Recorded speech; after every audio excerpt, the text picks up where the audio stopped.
মধ্য অসমত অৰ্থনৈতিক অৱৰোধ কৰাৰ ভংকাৰ মুছলিম ছাত্ৰ সন্থা অসম মোচাৰ উচ্ছেদিত লোকক পুনৰ সংস্থাপনৰ দাবী।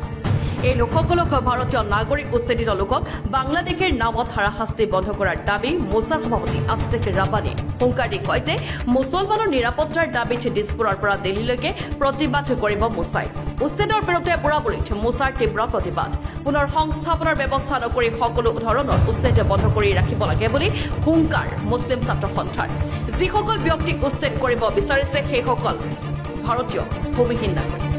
প্ৰথমতে তেওঁলোকক ভূমিৰ আবণ্টন দিয়ক আৰু পিছত উচ্ছেদ কৰক এই বুলি মন্তব্য প্ৰদান কৰিছে মুছলিম ছাত্ৰ সন্থাৰ সভাপতি আছিক ৰাব্বানীয়ে। উচ্ছেদিত পৰিয়ালৰ লগতে ৰাইজক লৈ 28 জুলাই তেজপুৰ চলো আন্দোলন কৰিব বুলি হুংকাৰ মুছলিম ছাত্ৰ সন্থাৰ। মধ্য অসমত অৰ্থনৈতিক অৱৰোধ কৰি আন্দোলনৰ হুংকাৰ মুছলিম ছাত্ৰ সন্থাৰ। মুখ্যমন্ত্ৰীক ৰাজ ধৰ্ম পালন কৰিবলৈ আহ্বান জনাইছে মুছলিম ছাত্ৰ সন্থাৰ সভাপতি আছিক ৰাব্বানীয়ে। বৰ্বৰতা অমানৱীয় উচ্ছেদক আমি গৰিহণা দিছোঁ।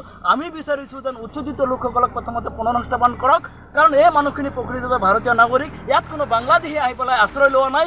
আপোনালোকে ছাৰ্ভে কৰিলে গম পাব যিসকল লোকক উচ্ছেদ কৰা হৈছে তাৰে 100% লোক প্ৰকৃততে ভাৰতীয় নাগৰিক। এইসকলক পুনৰসংস্থাপন নকৰি এই মানুহখিনিক উচ্ছেদ কৰাটো অমানৱীয়। আজি অসম চৰকাৰৰ গৃহ বিভাগৰ দায়িত্বত থকা মুখ্যমন্ত্ৰীয়ে কিন্তু হাইকোৰ্ট সুপ্ৰিম কোৰ্টৰ অৰ্ডাৰক ভায়লেট কৰিছে। তেখেতে হাইকোৰ্টৰ অৰ্ডাৰক মানা নাই, সুপ্ৰিম কোৰ্টৰ অৰ্ডাৰক মানা নাই। গতিকে আমি বিচাৰিছোঁ যেন এই মানুহখিনি যিহেতু বান গৰাখহনীয়া তাণ্ডৱৰ ফলত মাটি বেটি হেৰুৱাই আজি এই মানুহখিনি চৰকাৰী মাটিত বিগত 50-60 বছৰ যদি আশ্ৰয় লৈ আছিলে, বিগত দিনৰ চৰকাৰসকলে কি কৰিছে একমাত্ৰ এই মানুহখিনিক ভোট বেংক হিচাপে ব্যৱহাৰ কৰিছে।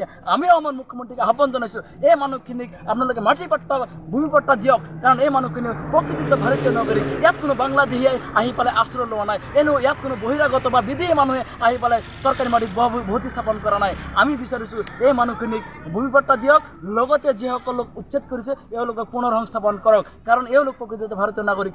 একমাত্ৰ মুছলিম লোকসকলৰ লগতে অসমৰ বিভিন্ন জনগোষ্ঠীয় লোকসকলক আজি আপোনালোকে যি উচ্ছেদ অভিযান চলাইছে সেয়া গৰিহণাৰ যোগ্য। আমি মোচাই উচ্ছেদৰ পক্ষত নাই, কাৰণ আপোনালোকে উচ্ছেদ কৰক, কিন্তু উচ্ছেদৰ পূৰ্বে এই মানুহখিনিক পুনৰ সংস্থাপন কৰক, কাৰণ এই মানুহখিনি ভূমিহীন। আজি মানুহৰ থকা খোৱাৰ অধিকাৰ, মৌলিক অধিকাৰ ভাৰতীয় সংবিধানে আমাক দিছে। গতিকে আমাৰ মৌলিক অধিকাৰ খৰ্ব কৰাৰ অধিকাৰ হিমন্ত বিশ্ব শৰ্মা ডাঙৰীয়া নাই। গতিকে আজি আমাৰ যি আন্দোলন দিছপুৰৰ পৰা আৰম্ভ কৰি দিল্লীলৈকে আমাৰ প্ৰতিবাদ হ'ব। আমি দৰকাৰ হয় মধ্য অসম স্তব্ধ কৰি দিম। আমি অৰ্থনৈতিক অৱৰোধ আমি ঘোষণা কৰিছোঁ যদি আমাৰ দাবীসমূহ অসম চৰকাৰে মানি নলয়, কাৰণ বিগত দিনৰ চৰকাৰসকলে আমাক মাত্ৰ ভোট বেংক হিচাপেহে ব্যৱহাৰ কৰিছে।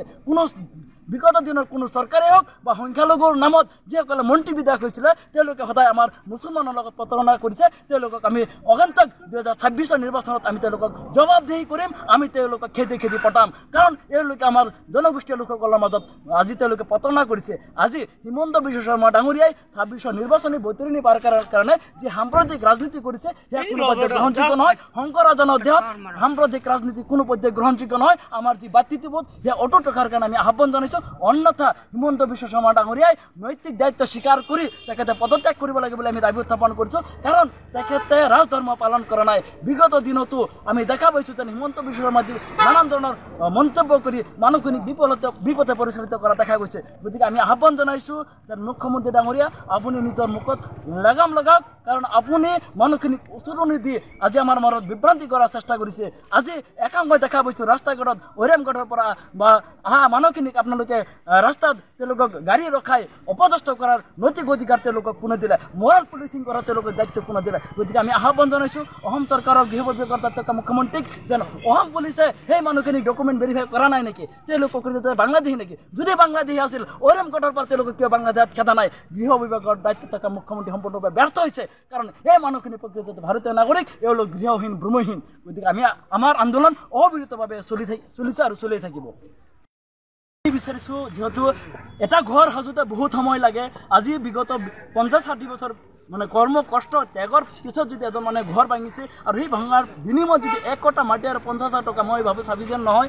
আমি বিচাৰিছোঁ অন্ততঃ এজন ব্যক্তিক 5 বিঘা মাটি খেতি কৰাৰ কাৰণে দিয়ক আৰু থকাৰ কাৰণে 1 কটা যদি দিছে খেতি মাটি দিয়ক, আমাৰ তাত কোনো আপত্তি নাই। কিন্তু কংগ্ৰেছে ইয়াক লৈ পেলাই ৰাজনীতি কৰাৰ কোনো দৰকাৰ নাই। কংগ্ৰেছে কওক যে তেওঁলোকে নৈতিক দায়িত্ব স্বীকাৰ কৰক কাৰণ এই বিগত দিনত কংগ্ৰেছ যেতিয়া অসমত চৰকাৰ আছিল কেন্দ্ৰ চৰকাৰ আছিল তেতিয়া এই মানুহখিনিৰ ভূমি সমস্যা কিয় সমাধান কৰা নাই তেতিয়া কিয় এতিয়া আজি কিয় ঘৰিয়ালৰ চকু পানী কিয় আপোনালোকে টুকিছে সংখ্যালঘু ডাঙৰ ডাঙৰ প্ৰতাপী মন্ত্ৰী হৈছিল আপোনালোকে আমাৰ মানুহৰ পৰা ভোট বেংক হিচাপে ব্যৱহাৰ কৰি এই মানুহখিনি কিয় আপোনালোকে প্ৰতাৰণা কৰিলে গতিকে ইয়াৰ জবাব কংগ্ৰেছেও দিব লাগিব কাৰণ আমি বিচাৰিছোঁ যে আমাৰ মানুহখিনিৰ সমস্যা সমাধান হ'ব লাগে কংগ্ৰেছে যদি পাৰা নাই অসমৰ মুখ্যমন্ত্ৰী হিমন্ত বিশ্ব শৰ্মা কৰি দেখুৱাই দিয়ক যেন মুছলমানৰ সমস্যা আমি সমাধান কৰিছোঁ তেতিয়া আমি বুজিম যেন অসমৰ মুখ্যমন্ত্ৰীয়ে জাতি ধৰ্ম বৰ্ণ নিৰ্বিশেষে কাম কৰিছে আমি বিচাৰিছোঁ যেন অসমৰ যি মূল সমস্যা সমাধান হ'ব লাগে আমাৰ মানুহখিনি ভূমি পাট্টা পাব লাগে আমাৰ মানুহখিনিক পুনৰ সংস্থাপনৰ ব্যৱস্থা কৰিব লাগে অন্যথা যি আমাৰ আন্দোলন চলিছে আৰু চলিয়ে থাকিব bureau' report Antony for Assam